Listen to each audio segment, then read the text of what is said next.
Hey there, and welcome back to the Beginner's Garden Podcast. In this podcast, we typically talk about growing your own food, but especially this time of year as we get into July and August, I like to talk a little bit about preserving your food because whether you do a whole lot of preserving like I've done in the past, or you just have a little bit of extra in your garden that you want to put up for later, then you may want some tips on how to do this most effectively and most efficiently.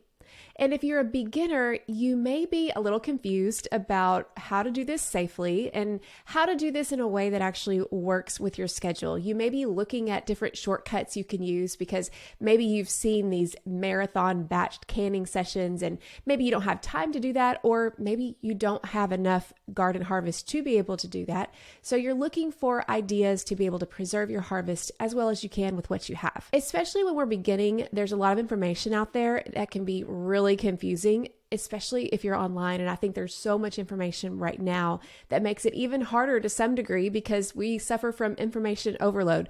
So I'm going to make this episode quite simple for you. I'm going to be talking about 5 shortcuts that I recommend that you not take when it comes to preserving, whether that's because of the safety issue of it or whether that's because of the quality that you might get in the finished product. But I'm also going to share with you 3 shortcuts that you can take and what I would recommend so that you can have the most efficient preserving process possible, whether you're preserving on a large scale or a small scale. I'm so glad you're here.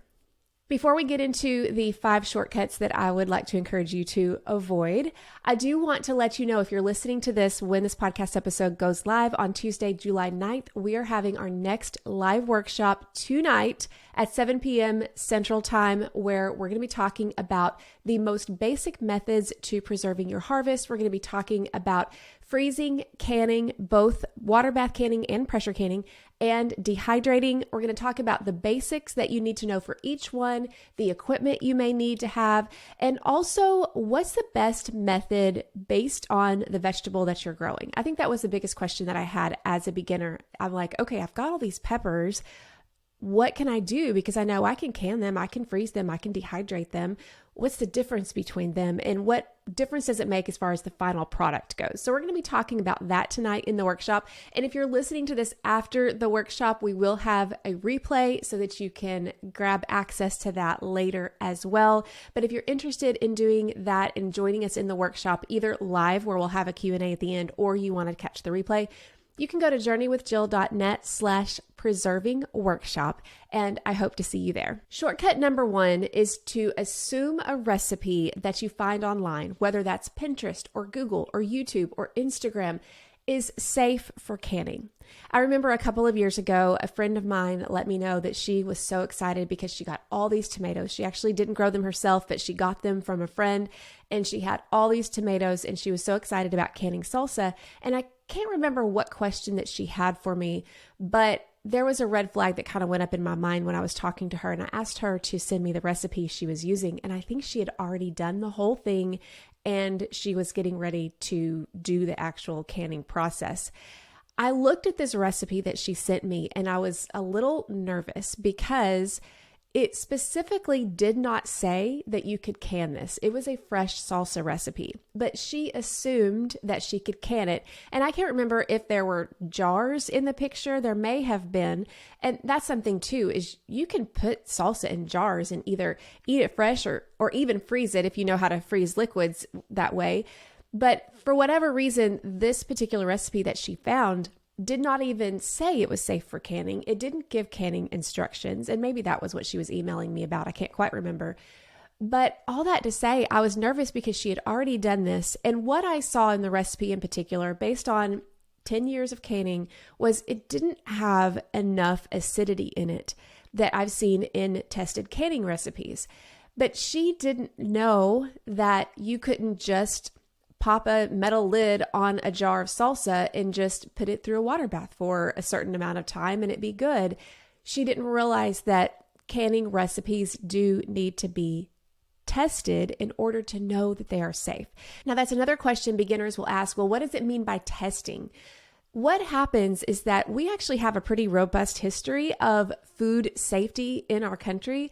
like it or not, I mean, it's done in a lab and it's done for our safety. And what this means is that through different labs, most of them are done, as far as I know, through Cooperative Extension Services, they will actually take a recipe and they will can it, and they have ways of measuring whether the bacteria is killed in the canning process, whether they are pressure canning or water bath canning. And because of this testing, they can say, okay, we have tested this in the lab and we see that the bacteria has been killed and this is a safe recipe. Or maybe they've tested something and they saw, there's still some in here. We can't be sure that this is safe. So that's what I mean by a tested recipe. Has it been tested in a lab of some sort that shows that all of the bad bacteria that can cause sickness and illness are eliminated in the preserving process? So that's what we mean by safe for canning. And that leads me to shortcut number 2, is trusting a YouTube video's old-fashioned way and saying that that is safe. Now, this is where it's really a struggle for me, and I think it's also a struggle for many of us in the gardening and homestead community, because we do want to go back to the old-fashioned ways of doing things in many cases, because we feel like that's the better way. They had the know-how and they did it for years. So who are we to question them, right? And this is a gray area that honestly in my mind I struggle with, because I'm like, well, okay, if this has been a recipe that's passed on for generations, but it hadn't been tested, or we know by science that there's a risk there, but still it's been used by generations without any negative consequence, then I'm not quite sure what to do with that. But for me, that's not a risk I'm willing to take. So that's one of those things that I would definitely tell a beginner. I think sometimes once we get experience, and this will kind of bring us into the next one, but I'm going to give you a little teaser about it here. But if we get enough experience and we kind of understand the science behind it and the basics behind it, sometimes we can get a little more confident in knowing what we can substitute and what we can't. And if we're a beginner though, we don't even have that basic knowledge yet. And so trusting a specific recipe because it's the way that it was done for generations, regardless of any kind of testing, is a little risky, I would say. And some of the different methods that I've seen has been oven canning, or just turning the jar upside down until the metal lid pings. That's the kind of thing that makes me nervous, because it gives people the false sense of security that just because the lid pings means that it's sealed and safe. Sealed, yes. Safe, not necessarily. And that's one of the things that you will learn as you start to learn the practice of preserving. You start to be able to see these little red flags of, oh, I'm not quite sure about that. So that would bring me to shortcut number 3, is jumping into this whole canning and preserving way of life without a basic knowledge. When I first started, I went to a local resale store and I bought a used copy of the Ball Blue Book of Home Preserving. And that kind of shows the age, because I don't even think they're called the Blue Book anymore. I think the most recent one I've got is called the Ball Book of Home Preserving. But I read that book from cover to cover. But at the beginning, I did every recipe to the T from that book because I trusted it. And so, yes, we're going to come into this. I'm not saying you have to become an expert before you start preserving, because you absolutely don't. But at the beginning, for sure, stick with one trusted source so that you can get an idea of what you're doing and you can learn the ins and outs. When you do this, the more that you start to read and see from these trusted sources, you start to get an idea of the why. You start to see patterns.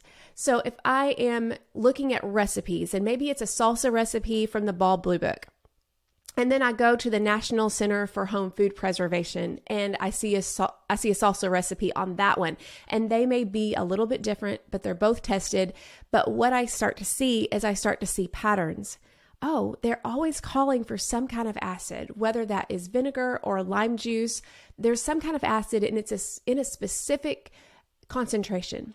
You start seeing that as you start canning over and over again. And so you're starting to see, okay, there's got to be a reason for this. So the more that you get experience and the more that you learn from people who know what they're doing and they've had the education in some cases, or they've just done really like a lot of homework, like in my case, then you realize the why behind things. And that not only will keep you on the right track, especially when it comes to canning, but it will also help you to be more confident as you start to branch out with more recipes. When I started out with the Ball Blue Book, I have to say that was such an important staple in the beginning of my canning journey. But after a while, I kind of started getting bored with the recipes because they were very basic. And so then I started buying other books that had a little bit more robust, flavorful, unique recipes that I started to enjoy even more. But I was able to see those recipes and be like, okay, I get this because I have the basics down. Now, this is a skill that has been honed over the years, but I'm the kind of person, and my husband makes fun of me about this, is that I like to follow recipes. This whole like a little bit of this and a little bit of that, and let's just taste as we go. I don't have a skill for that. I am so amazed at people who can do that, but I want a recipe. I need something to follow.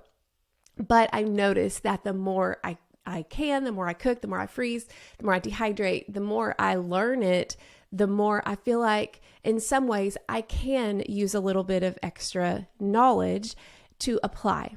For example, one thing that I have learned over the years is that you can substitute herbs and you can play with the quantities of herbs, dried herbs in particular, in canning recipes, but you can't use that. You can't adjust the quantities of vegetables in particular, like peppers or onions in a salsa recipe, because the quantity is going to affect the level of acidity and all the science here that is beyond my pay grade. But all that to say, I know that I need to be careful with quantities, that I have to be very particular with vegetable quantities, whereas I can be a little bit more adaptable with herb quantities. But I can substitute types of vegetables like peppers. So if a recipe calls for jalapeno peppers and I have, serrano peppers or a different kind of pepper, I can substitute pepper for pepper, but I can't add more peppers for it to be safe.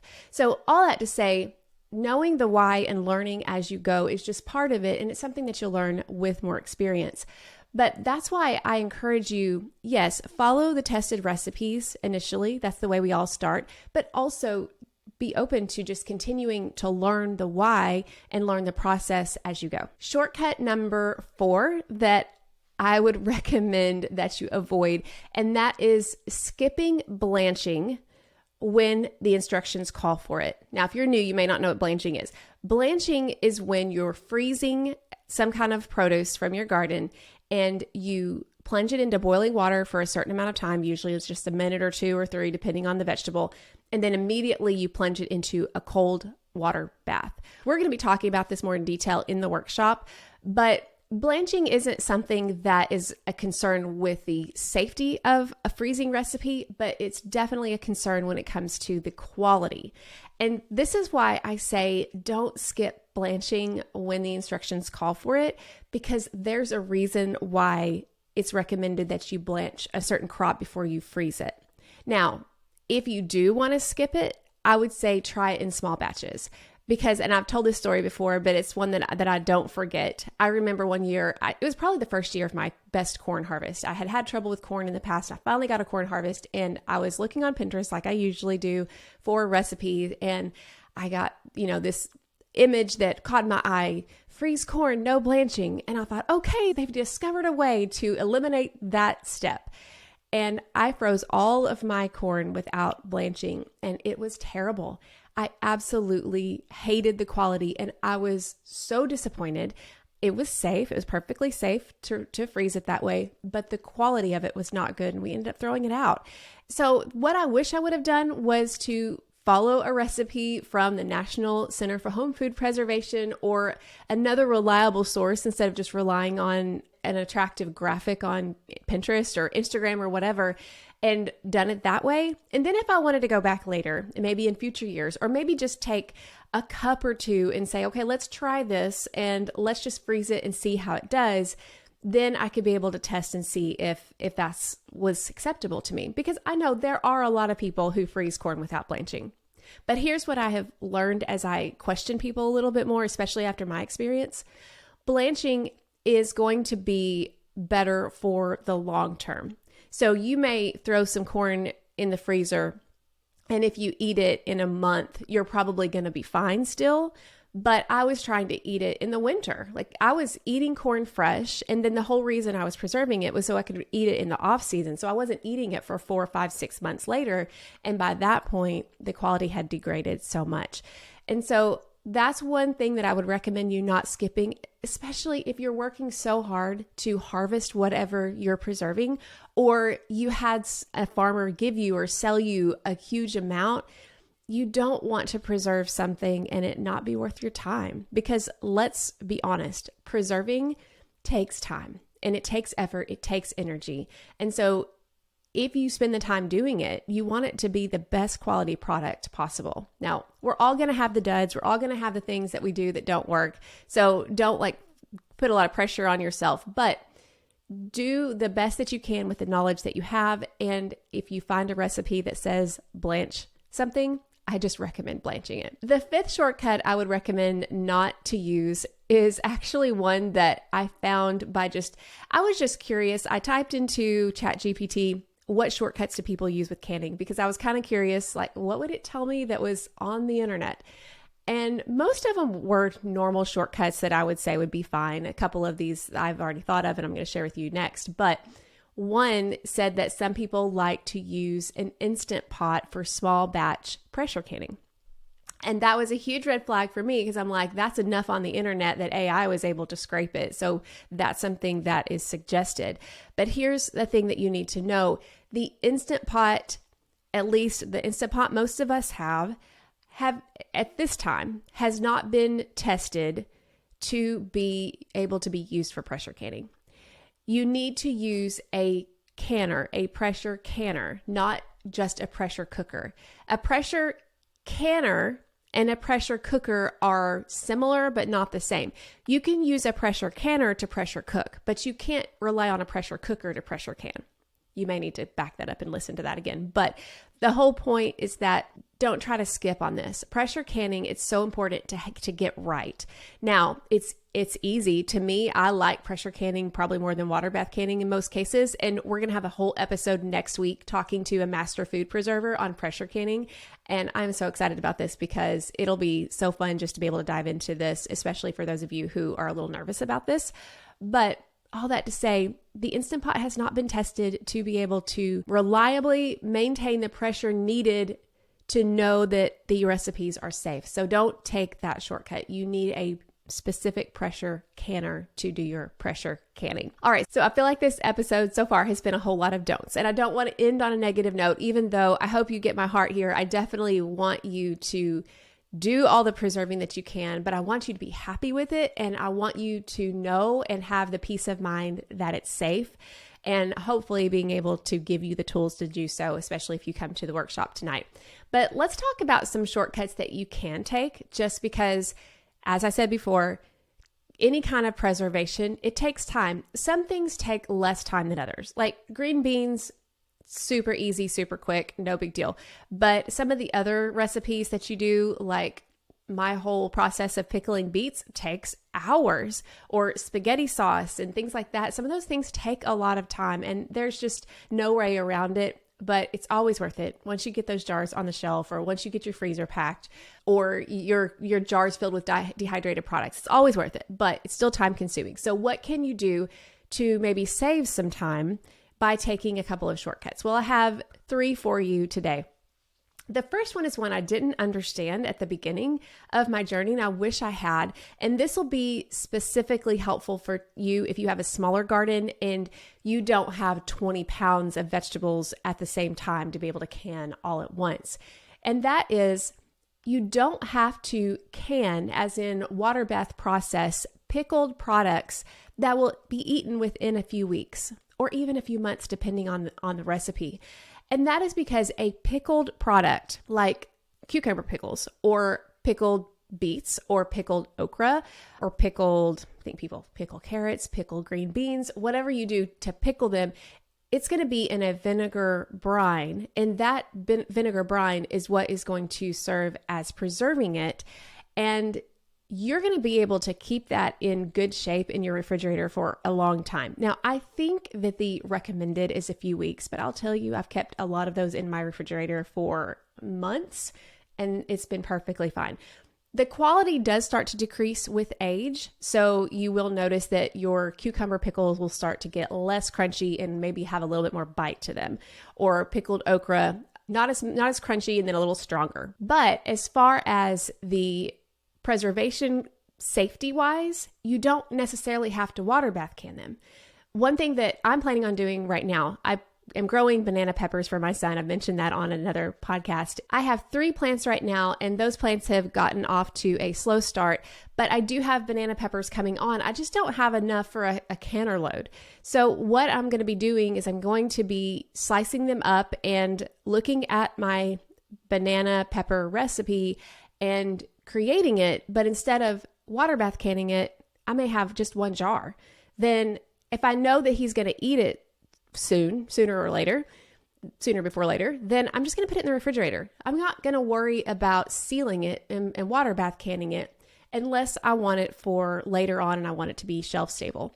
So that's a shortcut that I use, especially with pickled products. I did the same thing with pickled beets. I was able to get 7 quarts of pickled beets in my canner, but I had 3 more quarts that I wasn't able to fit in the canner. And because I go through pickled beets fairly quickly, but I mean, I probably go through 1 quart a month, I knew that those 3 quarts would be fine just in the refrigerator. So I put those in the refrigerator and I'm going to use those first. And then the other ones I'll use for a little bit later. So that's something to keep in mind. Whether you run out of canning room like I did, canning room in your canner, or you just have a little bit, you can just put those in the refrigerator. That's the same type of thing that you see when you see refrigerator pickle recipes. It's mainly the same recipe. You just don't have to process it. Second shortcut is to use a food processor when appropriate to chop vegetables. One of the most time-consuming things, at least for me and many of my recipes when I'm canning, is chopping vegetables, like chopping onions and peppers for salsa or spaghetti sauce. That can take a long time, but you can use a food processor with the pulse function to chop some of those vegetables into a fine enough consistency to be able to use in your recipe. Now, be very careful not to like pulverize it into a paste or a slurry or anything like that, but you can do a little bit of pre-chopping. This is something that I use also for my sweet pickle relish. It would be a lot of chopping otherwise. So I pretty much put everything, the cucumbers, now I have to be careful with the cucumbers because they're so delicate. I have to be careful not to over process them or it'll be like cucumber juice, right? But I do that with the cucumbers, with the red bell peppers, with the onions. I do all of that. So in the food processor, and it definitely cuts down on the time for sure. So that's another shortcut that I would recommend. The next shortcut that I would recommend, and this again is going to apply for you, especially if you have a small garden, but you can freeze whole produce, depending on the produce. I'm going to give you some examples. Build them up in your freezer and then bring them out for processing later. So let's say you have just a few tomato plants and you're getting more tomatoes than you can use fresh. I'm kind of in that boat at the moment, but you don't have enough to really do a canner load of anything. So what you can do is you can take those tomatoes and you can just put them in a plastic bag and throw them in the freezer. And then once you get enough of those to be able to can, and this may happen over the course of a month, then you can bring them out, and it takes a while to thaw them, but once they thaw, the skins will slip right off of them, and you can use them for whatever recipe you want. I usually use them for crushed or diced tomatoes just because the skins fall off, so it's perfect, so I don't have to blanch those in order to get the peels off. But you can also use them for whole berries. I know a lot of people will do that with berries like blackberries or strawberries and then bring them out and then process them later or make them into jams later, just depending on what produce you're talking about. But most people do this mostly with tomatoes and then also fruit in that way. But that will save you some time too. That way you don't have to make lots of different small little, 1 or 2 pint canning sessions, which some people do that. No big deal. If you want to do that, that's fine.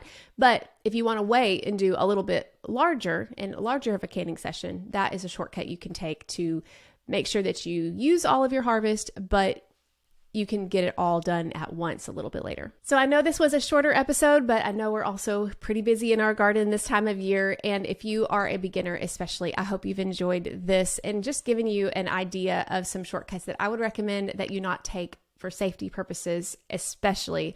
We have to be smart with the information that we're consuming and discerning and looking at, okay, what's the source for this? And just to make sure that we're doing things in a way that is safe for our family, but also making sure that we are preserving, like I said, the best quality that we can, because it's already coming from our garden or somebody else's garden if you're getting something at a farmer's market or a farmer, and you want to be able to preserve it with the best quality possible.